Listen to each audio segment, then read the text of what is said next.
भाई फाइनली जुलाई का महीना ख़त्म हो गया और जुलाई के महीने में हुई है ताबड़तोड़ सेलिंग हमारी इंडियन मार्केट में।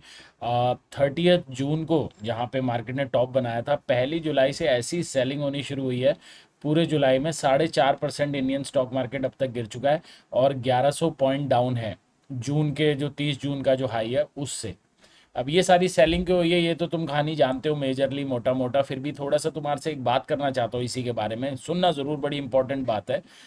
ये ऑब्वियसली सेलिंग जो हमारी हुई है यहाँ पे, ये इसी रीज़न से हुई है कि यूएस ने जो 25% का टैरिफ डोनाल्ड ट्रंप ने अनाउंस कर दिया कि 1 अगस्त से लग जाएगा, जो कल से लग गया। और डोनाल्ड ट्रंप ने ये भी बोला था कि मैं इनके ऊपर एक पेनल्टी भी लगाऊंगा क्योंकि ये रशिया से बहुत ऑयल वगैरह खरीद रहे हैं इंडियन मार्केट, है ना।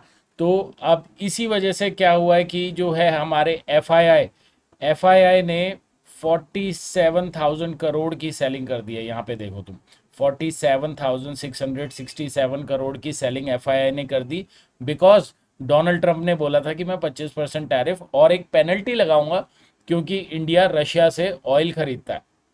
ठीक है। अब ये बात ऑब्वियसली सब जानते हैं, लेकिन ये बात मैं क्यों रिपीट कर रहा हूँ, उसका रीज़न है, मैं तुम्हें धीरे से समझाता हूँ। सबसे पहला उसका रीज़न है, ये देखो यहाँ पे एक मैंने रिपोर्ट अपलोड करी है। जो भी ग्लोबल ब्रोकरेजेस है ना, जो रिपोर्ट्स इंडिया के ऊपर पब्लिश करती है कि इंडिया का आगे क्या रह सकता है इन टर्म्स ऑफ मार्केट का आउटलुक, वो सारे के सारे ये कह रहे हैं कि ट्रंप का जो टैरिफ है इससे डेफिनेटली फियर तो है मार्केट में, लेकिन ये ट्रंप का जो टैरिफ है इंडिया के मार्केट को लॉन्ग टर्म में ज़्यादा इम्पैक्ट नहीं करेगा और इंडियन मार्केट रीबाउंड कर जाना चाहिए। ऐसा मानना है ज़्यादातर ब्रोकरेजेस का, और मुझे भी ऐसा ही लगता है, क्योंकि कहीं ना कहीं जाके कुछ ना कुछ नेगोशिएशन वगैरह हो सकती है ना। और इन्हीं नेगोशिएशन से रिलेटेड पहले मैं एक बात बोलूँ कि मैं कुछ लोगों के कुछ पॉडकास्ट वगैरह देख रहा था मैं यूट्यूब पे, और काफ़ी सारे लोगों का ये मानना है ये जो डोनाल्ड ट्रंप में टैरिफ लगाया है, ये बोल रहा है वो इसलिए लगा रहे हैं क्योंकि इंडिया जो है काफ़ी टैरिफ लगाता है यूएस के ऊपर, तो वो काउंटर टैरिफ है। बट उसके साथ साथ जो पेनल्टी भी लग रही है, इसका कुछ मेन रीज़न ये भी है कि उसने डोनाल्ड ट्रंप ने इंडिया को मना किया था कि तुम रशिया से ऑयल मत खरीदो, लेकिन हम इंडिया ने कंटिन्यू करा रशिया से ऑयल खरीदना, रशिया से ट्रेड करने के लिए सैंक्शन लगने के बाद भी। तो मेजरली लोग ये बोल रहे हैं कि शायद ये ट्रंप इसी बात से नाराज है कि तुम भाई क्यों खरीद रहे हो रशिया से ऑयल। ठीक है।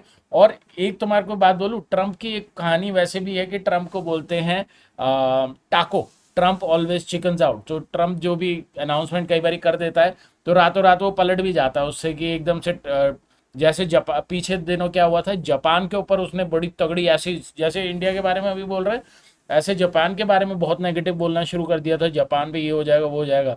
अगले दिन सुबह सुबह उठ के अनाउंसमेंट आ गई कि अब जापान पे टैरिफ नहीं लग रहा क्योंकि जी जापान के साथ उनकी डील हो गई है। तो हो सकता है ऐसा कुछ इंडिया के साथ भी हो जाए। और इसी ये मैं बात क्यों कर रहा हूँ, इसकी बात मैं तो इसलिए कर रहा हूँ क्योंकि कल रात को भाई डोनाल्ड ट्रंप की ये वाली बड़ी ही, सॉरी कहाँ है ये, ओहो ये डोनाल्ड ट्रंप की कल रात को ये बहुत ही ज़बरदस्त एक बात उसने बोली है कि we have heard that India will stop purchasing Russian oil. Donald Trump ने ये कल रात को न्यूज़ वालों को बोला है कि उसको कहीं से न्यूज़ बोली है कि अब इंडियंस मान गए हैं और इंडियन जो है वो रशिया का ऑयल खरीदना बंद कर देंगे। तो क्या पता वो डोनाल्ड ट्रंप ये जो बात बोल रहा है वो किसी तरह की भूमिका बांध रहा है कि चलो ठीक है अब कैंसिल कर देते हैं। चाहे टैरिफ, मैं कह रहा हूँ टैरिफ बेशक ना भी हो, लेकिन एटलीस्ट वो जो पेनल्टी वाली बात हो रही थी, अगर ऐसा कुछ भी है सेटअप हो रहा है कि इंडिया मान रहा है कि हम नहीं खरीदेंगे रशिया से टैरिफ, तो एटलीस्ट वो पेनल्टी वाली बात तो हट जाएगी। तो वहाँ से थोड़ा सा पॉजिटिव हल्का बहुत ये हिंट मिल रहा है ट्रंप की इस बात से। ठीक है। तो खैर ट्रंप का तो ड्रामा चलता रहता है। हम बात करेंगे अपनी मार्केट के बारे में, और अपनी मार्केट के बारे में जब बात करेंगे उससे पहले एक और इम्पॉर्टेंट बात जेन स्ट्रीट से रिलेटेड। जेन स्ट्रीट, आपको पता है कि जेन स्ट्रीट पिछले दिनों जब उनकी ट्रेडिंग बंद कर दी थी इंडियन मार्केट में, कितनी मस्त अपनी मार्केट चल रही थी, बढ़िया एकदम ट्रेड निकल रहे थे। और जिस दिन से वो वापस आए फिर स्टॉप लॉस हंटिंग हो गई है शुरू। खैर एनीवेज, जेन स्ट्रीट के ऊपर ये जो इन्वेस्टिगेशन चल रही है, तो न्यूज़ में आ रहा है कि भाई जेन स्ट्रीट बिल्कुल कोऑपरेट नहीं कर रहा है, इनकम टैक्स वाले उनसे डिटेल्स मांग रहे हैं, उनकी फाइलें वगैरह जो भी है, मतलब काफ़ी डिटेल में तो मैं नहीं जानता हूँ, ये मनी कंट्रोल के ऊपर ये आर्टिकल है, आप जाके इसको पढ़ लेना। बट मोटा मोटे इसकी बात यह है कि जेन स्ट्रीट कोऑपरेट नहीं कर रहा है इनकम टैक्स वालों के साथ। तो अगर आगे जाके ऐसा ही उनका बर्ताव रहता है तो क्या पता दोबारा से जेन स्ट्रीट हो जाए इंडियन मार्केट से बैन। लेट्स होप, मैं तो चाहता हूँ हो जाए, क्योंकि वो रहता है तो थोड़ा स्टॉप लॉस बहुत काटता है। खैर anyways guys, good morning and welcome to one more video on my channel. My name is Anish Sharma. आज की इस वीडियो में हम बात करेंगे निफ्टी 50 क्या हो सकता है अगले हफ्ते, क्या है हमारा सेटअप, चार्ट के ऊपर क्या है, डेटा क्या बोलता है, और थोड़ी कुछ और इम्पॉर्टेंट बातें करेंगे। तो शुरू करने से पहले जिस बंदे ने भी अभी तक वीडियो को लाइक नहीं करा है लाइक कर दो। जो फर्स्ट टाइम मेरी वीडियो को देख रहे हो सब्सक्राइब नहीं किया है इस चैनल को कर दो सब्सक्राइब। और तीसरी सबसे इम्पॉर्टेंट बात, चैनल के वीडियो की कमेंट सेक्शन में सबसे ऊपर मैंने पिन कमेंट में अपने टेलीग्राम चैनल का लिंक डाला है। मेरा टेलीग्राम चैनल जरूर ज्वाइन कर लेना, क्योंकि हम करते हैं डेली निफ्टी के सेटअप की डिस्कशन अपने टेलीग्राम चैनल पे। तो चलो एनीवेज और टाइम वेस्ट नहीं करते हैं, शुरू करते हैं आज की हमारी video. Yes, let's start today's video. Time हटा देता हूँ, टाइम की ज़रूरत नहीं है, वैसे सैटरडे का दिन है, आज सैटरडे को वीडियो बना रहा हूँ मैं। तो शुरू करते हैं ग्लोबल मार्केट के साथ। गाइस ग्लोबल मार्केट का पहले डिस्कशन कर लेते हैं। एक चीज़ तुम नोटिस करना, एक चीज़ थोड़ी सी बदली है कि यूएस मार्केट हाई पे हाई बना रहा था और हमारी मार्केट पूरे हफ्ते गिरती जा रही थी। लेकिन फ्राइडे को यूएसए का कुछ जॉब्स का डेटा ऐसा आ गया, उनका इकोनॉमिक डेटा ऐसा आ गया कि अमेरिकन मार्केट फ्राइडे को काफ़ी तगड़े तरीके से ड्रॉप हुई है। डाउ जोन्स में $550 पॉइंट का सेलिंग आ गया, 100 पॉइंट S&P 500 में सेलिंग आ गया है, और ऑलमोस्ट 500 पॉइंट्स ही नैस्डैक के अंदर भी सेलिंग आ गया है। तो यूएस मार्केट की तरफ से तो बिल्कुल भी संकेत अच्छे नहीं है, काफ़ी तेज़ी से सेलिंग है। इवन यूरोपियन मार्केट भी अगर आप देखो 2.5-3% तक डाउन बंद हुए हैं।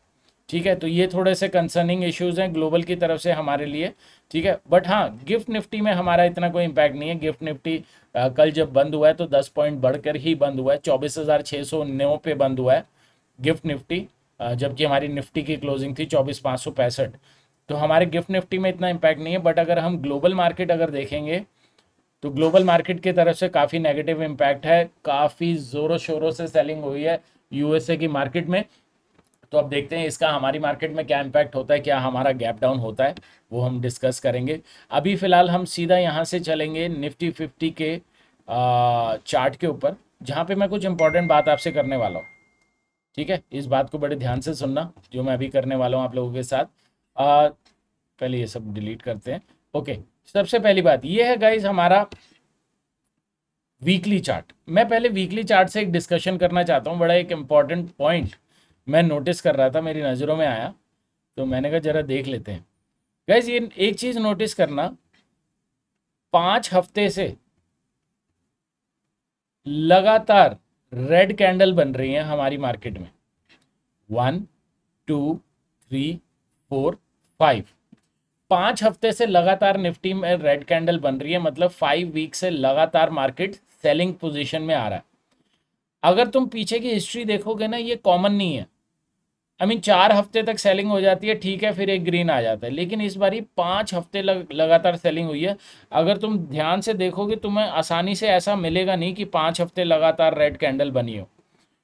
अगर मैं रीसेंट हिस्ट्री में देखूं तो 2023 में पिछला मेरे को एग्जाम्पल दिख रहा है, जहाँ पे 5 वीक्स लगातार रेड कैंडल बनी थी और छठे वीक से मार्केट सीधा शूट अप मार गया। देख रहे हो यहाँ पे 1 2 3 4 5 वीक रेड कैंडल बनी, जैसे ही छठा वीक आया मार्केट ने ग्रीन बनना शुरू कर दिया। और थोड़ा पीछे जाते हैं, अगर हमारे को कहीं पे और भी 4 वीक वाला एग्जाम्पल देखें, जो मैं बात बोल रहा हूँ ये 5 वीक वाला एग्जाम्पल कॉमन नहीं है, कभी ऐसा बहुत रेयर होता है हमारी मार्केट में 5 हफ्ते लगातार सेलिंग हो जाए। अब ये देखो एक और एग्जाम्पल 1 2 3 4 5, ये और एक 5 वीक लगातार सेलिंग का एग्जाम्पल है। और गेस करो ये कौन सी सेलिंग है? ये है कोविड वाली सेलिंग, जब कोविड में मार्केट क्रैश हो गया था। तो ये मान लो 2020 में कोविड था, 2020 में ये 5 वीक की सेलिंग आई थी, उसके बाद बीच में एक बार 2023 में आई, और अब इस महीने आ गई है 2025 में। मतलब ये इतना रेयर इवेंट है कि पिछले 5 साल में तीसरी बारी, कोविड के बाद सिर्फ दूसरी बारी ऐसा हुआ है कि 5 हफ्ते सेलिंग आई है। और कोविड की भी जैसी 5 हफ्ते की सेलिंग आई थी, छठे वीक से मार्केट ने रिकवरी स्टार्ट कर दी थी। ठीक है, तो ये एक इंपॉर्टेंट डेटा पॉइंट मैं तुमसे डिस्कस करना चाह रहा था कि भाई 5 हफ्ते की लगातार सेलिंग आई है। और हमारी मार्केट रीसेंट हिस्ट्री में ऐसा दिखाती है कि जब भी हम 5 वीक्स लगातार सेलिंग होती है तो उसके अगले हफ्ते से मार्केट हमारी एक रिकवरी स्टार्ट कर देती है। ठीक है, पॉइंट नंबर 1। पॉइंट नंबर 2, अगर हम वीकली चार्ट में देख रहे हैं तो वीकली की 21 ईएमए, वीकली की 21 मूविंग एवरेज, इस एरिया पे मार्केट अभी ले रहा है सपोर्ट। ठीक है, तो वीक के हिसाब से अगर मैं देखूंगा तो मार्केट काफ़ी अच्छी एक एरिया पे है, जहां से चाहे लंबा ना सही एक छोटा मोटा बाउंस आने के चांसेस को हम बिल्कुल नेग्लेक्ट नहीं कर सकते हैं। हो सकता है यहाँ से 21 ईएमए से, वीकली की 21 ईएमए से मार्केट बाउंस बैक करे, जो कि है 24,534, 24,534 इंपॉर्टेंट लेवल। नाउ मैं एक लेवल नीचे जाऊंगा डेली चार्ट पे।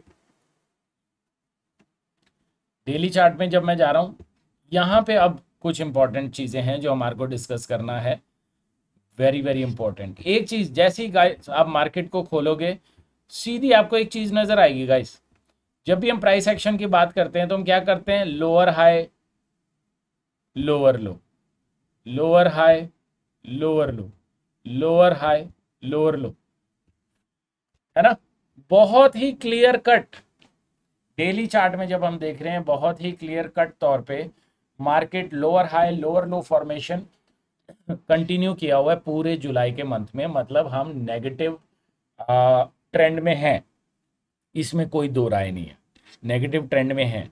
दूसरी चीज़, जिन लोगों ने मेरी स्ट्रैटेजी वीडियो देखी भी होगी उनको भी पता होगा, यहाँ पे अगर आप देखोगे जो हमारी दो मूविंग एवरेज हम यूज़ करते हैं, 21 ईएमए और 34 ईएमए, ये दोनों मूविंग एवरेज अब आपस में एक सेल सिग्नल जनरेट कर रही है, आपस में एक क्रॉस ओवर कर रही है।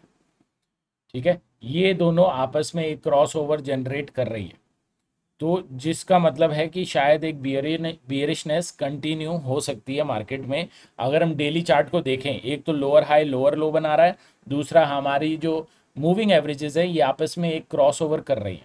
नाउ इंपॉर्टेंट लेवल कहाँ है गाइस, सबसे इंपॉर्टेंट लेवल ये है, जो कि है 24,473। जो सबसे इंपॉर्टेंट लेवल है वो है 24,473। क्यों है ये सबसे इंपॉर्टेंट लेवल, आप एक बारी जब भी आपको जानना है इंपॉर्टेंट लेवल क्या है, पीछे के चार्ट देखो, इस वाले लेवल पे देखो, यहां से रिजेक्शन हुआ, ये ब्रेकआउट हो गया, मार्केट यहाँ नीचे आया, यहीं से सपोर्ट लेके बाउंस कर गया, मार्केट नीचे आया, यहीं से सपोर्ट लेके बाउंस कर गया, मार्केट नीचे आया, यहीं से सपोर्ट लेके बाउंस कर गया, फिर मार्केट नीचे आया, फिर यहीं से सपोर्ट लेके बाउंस कर गया। ठीक है, तो काफ़ी बारी मार्केट ऐसा कर चुका है कि इस एरिया से बाउंस कर रहा है। ठीक है, मतलब ये एक स्ट्रॉन्ग सपोर्ट है। अब जब एक स्ट्रॉन्ग सपोर्ट होती है, उसके दो काम होते हैं। पहला काम तो बहुत सिंपल है कि मार्केट इस वाली सपोर्ट से दोबारा बाउंस कर जाएगा, कोई बड़ी बात नहीं है। जैसे हम वीकली में बात भी कर रहे हैं, वीकली चार्ट की हमने डिस्कशन भी करी है कि वीकली चार्ट के हिसाब से मार्केट शायद अगले हफ्ते से रिकवर करना शुरू कर सकता है। तो अगर मार्केट को बाउंस करना है तो सबसे पहला एरिया तो यही माना जाएगा कि भाई जब हर बारी यहाँ से बाउंस कर रहा है तो इस बारी भी शायद यहीं से बाउंस कर जाए, है कि नहीं, इस बारी भी शायद यहीं से बाउंस कर जाए। दो तीन चीजें हैं कि क्यों ऐसा लग रहा है कि यहाँ से बाउंस कर सकता है।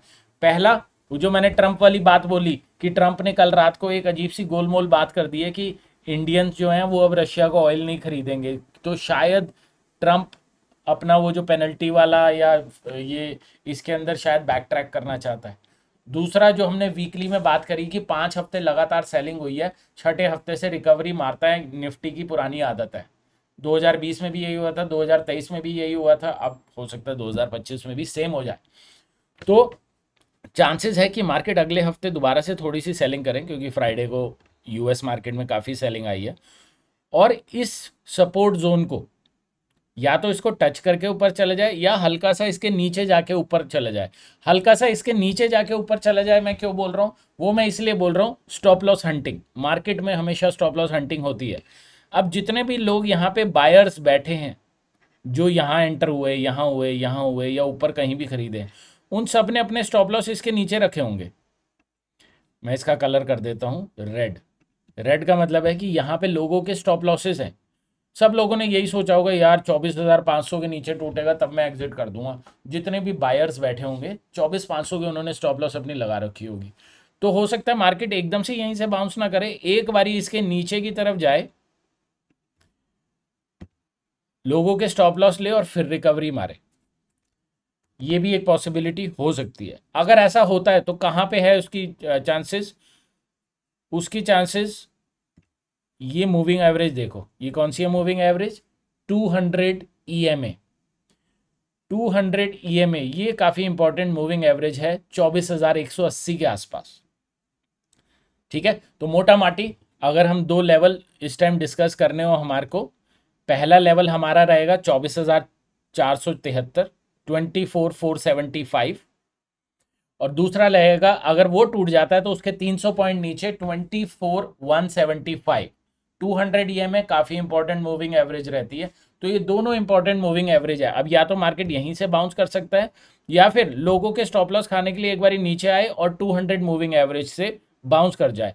अभी के लिए मैं इसके नीचे नहीं सोच रहा हूँ, अभी के लिए मैं इसके नीचे नहीं सोच रहा हूँ कि इसके नीचे और जाएगा मार्केट। ठीक है, but just in case market 200 moving average को ब्रेक कर देता है तो फिर मैं ये मानूंगा कि मार्केट फिर 23,733 तक जाने के चांसेस रखेगा। क्यों 23,733? बिकॉज वो है 1.618 का फिबोनाची, और पास में भी हम देखें तो इस एरिया से एक बारी बाउंस हम ले चुके हैं। ठीक है, तो दोबारा से बता दूं क्या मैं बोल रहा हूँ, मेरे को चांसेस हैं कि 24,473 से बाउंस करना चाहिए मार्केट को, स्ट्रॉन्ग सपोर्ट है। बट मेरे को 1% ये चांस लग रहा है कि शायद यहाँ से बाउंस इसलिए ना करे कि लोगों के स्टॉप लॉस काटने हैं। तो लोगों के स्टॉप लॉस काटने के लिए एक बार इसके नीचे जाए 200 मूविंग एवरेज से तो बाउंस कर ही जाना चाहिए, और फिर रिकवरी कर जानी चाहिए। क्यों? क्योंकि यार 6 हफ्ते लगातार सेलिंग हमारी मार्केट में यूजुअली नहीं रहती है, छठे वीक में मार्केट ज़्यादातर रिकवर कर जाती है। ठीक है, ये हो गई नीचे की बात। ऊपर अगर बाउंस करता है तो काफ़ी लेवल है हमारे रेजिस्टेंसेस के। अगर बाई चांस मार्केट बाउंस करता है तो रेजिस्टेंस के लेवल्स काफ़ी ज़्यादा हैं। फिर भी मैं यहाँ से अगर तुम्हारे को दिखाऊं 24,800, 24,800 एक इम्पॉर्टेंट लेवल रहेगा। एक सेकंड में अपने फ़ोन में एक ऐप खोल रहा हूँ ज़रूरी, उसमें से तुम्हारे को एक डेटा भी बताना है मेरे को, इसलिए एक सेकंड बुरा मत मानना मेरे भाई। ठीक है, ठीक है, ठीक है, ठीक है, ठीक है। तो ये नीचे के लेवल है सपोर्ट के लिए। ऊपर की तरफ मैं कुछ लेवल तुम्हारे को इंट्राडे के बता जाता हूँ जहाँ पे तुमने ध्यान रखना है, क्योंकि फ्राइडे को भी अगर तुम देखोगे आखिरी के 15 मिनट मार्केट ने थोड़ी सी रिकवर मारने की कोशिश करी है। ऊपर की तरफ के लेवल अब तुम लिख लो। सबसे इंपॉर्टेंट लेवल मैं तुम्हें अभी बता रहा हूँ, इसको अपनी कॉपी में नोट कर लो। 24,625 ये हमारा सबसे इंपॉर्टेंट लेवल रहने वाला है जब मंडे को बाजार खुलेगा। क्यों क्यों ये इंपॉर्टेंट है? ये यहाँ पे मेरी 34 EMA है। अगर इस लेवल को तोड़ के ऊपर निकलता है तो मेरे हिसाब से हमारे को 100 पॉइंट की रैली मार्केट दे देगा यहाँ तक।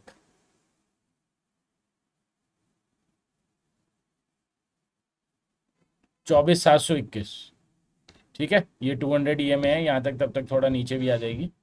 ठीक है, बुलिश साइड पे ये मान के चलना, अगर 24,625 इस लेवल के ऊपर निकलता है तो 24,721 तक आने की अपॉर्चुनिटी हो जाएगी निफ्टी 50 में ऑन दी अपर साइड।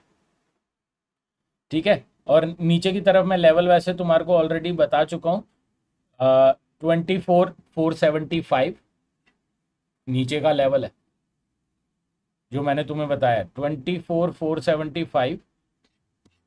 और एक ये फ्राइडे का लो ऑब्वियसली इंपॉर्टेंट है जो पिछले हफ्ते का लो है। तो नीचे के लेवल्स भी बता रहा हूँ, ऊपर के लेवल्स भी बता रहा हूँ। और 24,473 के नीचे गया तो फिर मेरे को लग रहा है कि थोड़ी गड़बड़ हो सकता है मामला 200 EMA तक। बट फिलहाल के लिए मैं तुम्हें दो लेवल ऊपर के और दो नीचे के देके जा रहा हूँ। ऊपर के है 24,626 से ऊपर 24,721, और नीचे की तरफ एक तो फ्राइडे का लो है 24,534 और उसके नीचे है 24,472, यहाँ पे हमारी पुरानी सपोर्ट है। अगर ये गया लेवल तो फिर 24,180 पे जहाँ 200 EMA है वहां तक आने की बातचीत हो सकती है। ठीक है, अभी थोड़ा सा डेटा देख लेते हैं। एफआईआई का ये कैश मार्केट का डेटा है। एफआईआई ने 47,000 करोड़ की सेलिंग करी है जुलाई के मंथ में, ये तो तुम जानते ही हो ऑलरेडी। बट मेन एफआईआई का हम देख लेते हैं, ये वाला डेटा जो कि होता है इनका एफएनओ का। एफएनओ का मैं डेटा देख रहा हूँ तो एफआईआई काफ़ी स्ट्रॉन्ग बियरिश है। इन्होंने काफ़ी ज़्यादा सेलिंग करी है इंडेक्स में, दबा के सारे इंडेक्स बेचे इन्होंने फ्राइडे को, और भयंकर तरीके से बियरिश है इस टाइम एफआईआई। ठीक है, तो एफआईआई तो वो ट्रंप वाली बात से थोड़े से घबराए हुए हैं ऑलरेडी। दूसरा हम देख लेते हैं अपना ओपन इंटरेस्ट। ओपन इंटरेस्ट अगर हम देख रहे हैं तो, सॉरी ये रिलायंस क्यों आ गया निफ्टी। हाँ, ओपन इंटरेस्ट अगर हम यहाँ पे देख रहे हैं तो 24,600 की स्ट्राइक यहाँ पे सबसे ज़्यादा पुट राइटिंग है, जबकि हम अभी इसके नीचे हैं। निफ्टी अभी के टाइम पे इस लेवल से नीचे है, तब भी यहाँ पे पुट राइटर कॉल राइटर से ज़्यादा है। तो शायद ये लोग एक्सपेक्ट कर रहे हैं कि मंडे को 24,600 के ऊपर वापस मार्केट चली जाएगी, जो कि चांसेस हो भी सकते हैं, 24,600 की स्ट्राइक, और उसके नीचे ब्रेकडाउन होने पे 24,500 की स्ट्राइक। अब 24,500 की स्ट्राइक बहुत इंपॉर्टेंट है, क्यों? 3 रीज़न है। 24,500 एक राउंड नंबर है। रीज़न नंबर 2, 24,475 जो लेवल हमने अभी देखा था जहाँ से मार्केट पिछली बारी बाउंस किया था, वो भी यहीं पड़ता है, और सबसे ज़्यादा पुट राइटिंग भी इसी एरिया में है। तो ऑप्शन राइटर्स की भी सपोर्ट है। ऊपर रेजिस्टेंस काफ़ी है, 24,700 पे तगड़ी रेजिस्टेंस है, 24,800 पे बहुत ही ज़बरदस्त रेजिस्टेंस है। ठीक है, तो मोटा माटी ये था मेरा गाइज आज का एनालिसिस। मेरे को लगता है कि शायद वो जो हिस्ट्री है रिपीट हो सकती है। 5 हफ्ते लगातार सेलिंग हुई है, तो छठे हफ्ते मार्केट शायद रिकवर करने की कोशिश कर सकता है। लेकिन ऐसा हो सकता है कि पहले डिप मारे लोगों के स्टॉप लॉस काटने के लिए जो 24,475 पे है, उसके बाद रिकवरी स्टार्ट करे। अगर रिकवरी स्टार्ट होती है तो मैं ऊपर के लेवल तो मैं दे चुका हूँ। ये थी मेरी आज की वीडियो अच्छी लगी है तो लाइक करो, कमेंट में अपना नाम लिख के जाना यार, मैं देखना चाहता हूँ कौन कौन देख रहा है हमारी वीडियो को। और मैं मिलता हूँ तुम्हारे को अपनी किसी अगली वीडियो में, तब तक के लिए जय श्री राम।